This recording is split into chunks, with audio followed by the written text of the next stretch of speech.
Welcome to the deep dive. Today, we're getting into something pretty critical for, well, anyone with a website or an app, really. The Americans with Disabilities Act, the ADA. And specifically, its, let's say, surprising power over the digital world. Right. It's kind of unexpected for a law passed way back in 1990. Exactly. So our mission today is to unpack why digital compliance is mandatory, even though, the ADA itself doesn't mention the internet, and what happens if you ignore it.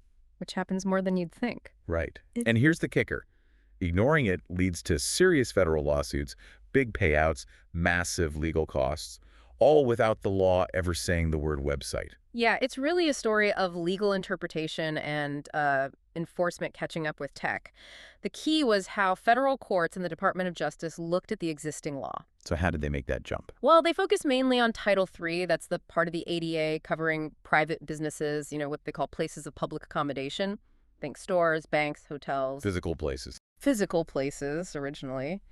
But the courts consistently said, look, if your website or app is basically the digital front door to your business, or even if it is the business, like an online-only service. And it has to be accessible, too. Exactly. It falls under Title III. Now, for government stuff, state and local, that's Title II. And they have requirements, too, often pointing towards Section 508 standards. Okay, so it's not just a guideline. There are actual court cases backing this up. Let's talk about those. Right. Because that's where it gets really concrete, right? Oh, absolutely. Precedent is key here. Like, I remember the National Federation of the Blind v. Target case back in, 2006?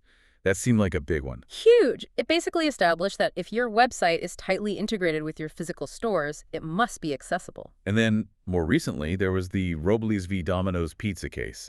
That went all the way up, didn't it? It did. In 2019, the Supreme Court essentially let the lower court ruling stand, which affirmed, yeah, the ADA applies to websites and mobile apps. You can't offer pizza ordering in-store, but block people from ordering online or through your app. So, who really needs to be worried? I mean, besides Domino's, obviously. Well, it's mandatory for government, healthcare, finance, education. But honestly, it's strongly recommended for almost everyone else: retail, hospitality, media. And you mentioned retail.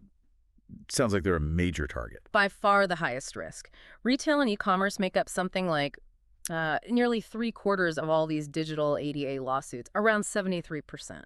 Wow. Okay, so given that risk, why isn't everyone compliant? What are the actual financial stakes we're talking about here? Well, lawsuits are just plain expensive. You're looking at an average settlement, maybe $20,000 to $50,000, but that's not the whole story. The legal fees to defend yourself, often over $100,000. Ouch. And then you have state laws layered on top, like California's Unrow Act. That can add penalties of $4,000 per violation. It adds up incredibly fast. That sounds reactive.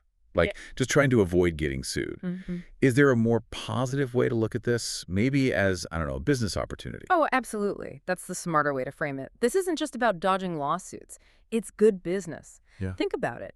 There are over 61 million Americans with disabilities. That's a huge number. Huge. And they represent about $490 billion in annual disposable income. If your site is accessible and your competitors isn't, where do you think they'll go?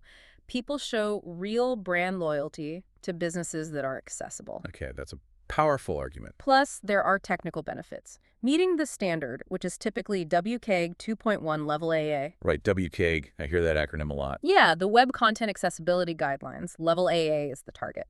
Meeting that standard generally means cleaner CUNE, which usually improves your SEO, makes your site work better on mobile. It's just better design overall. Okay, so the standard is WCAG 2.1 Level AA. You mentioned 4 principles. Right. It boils down to 4 main ideas. Content needs to be perceivable, like can people see it or hear it? Operable, can they navigate it, use the controls? Understandable, is the language clear? Is the navigation intuitive? And robust, does it work across different technologies, including assistive tech? Perceivable, operable, understandable, robust. Got it. So for someone listening now thinking, uh-oh, maybe we have some issues, what are the first steps? Like right now? First, get an audit. Use an automated tool. Sure, they catch some things, but you need a manual audit too. real people testing. Why both? Automated tools miss nuance. They can't tell if alt text is actually meaningful, for instance. So manual is crucial. Then, publish an accessibility statement on your site. It shows you're aware and working on it. And quick fixes. Yeah, fix the basics, add good alt text to images, make sure everything works with just a keyboard, no mouse needed. That covers a lot of ground long term. You got to bake accessibility into your whole development process. It can't be an afterthought. Makes sense. Don't just patch it, build it in. Exactly. Document everything, your audits, your remediation efforts, user feedback channels. It shows due diligence. So, wrapping this up, it really feels like compliance isn't just about ticking a box or avoiding a lawsuit today. Not at all. It's about reaching a wider audience, building a better product, and honestly, future-proofing your business. Which brings up a bigger point. What does this whole situation tell you about how law kind of, well, chases technology? It always seems a step behind. That's a great question. I think what stands out is that foundational legal principles like non-discrimination do eventually get applied, even if the tech wasn't imagined when the law was written. And right now, there's definitely anticipation of more formal federal rules specifically for web accessibility. So getting compliant now is basically preparing for stricter rules later. Precisely. Think about emerging tech too, AR, VR, voice interfaces. Accessibility challenges there are just starting. Getting WCAG 2.1 AA right today isn't just about solving yesterday's problems. It's vital groundwork, maybe even insurance, against a much more regulated and complex digital future. It's really time to stop seeing this as just an expense. It's essential infrastructure.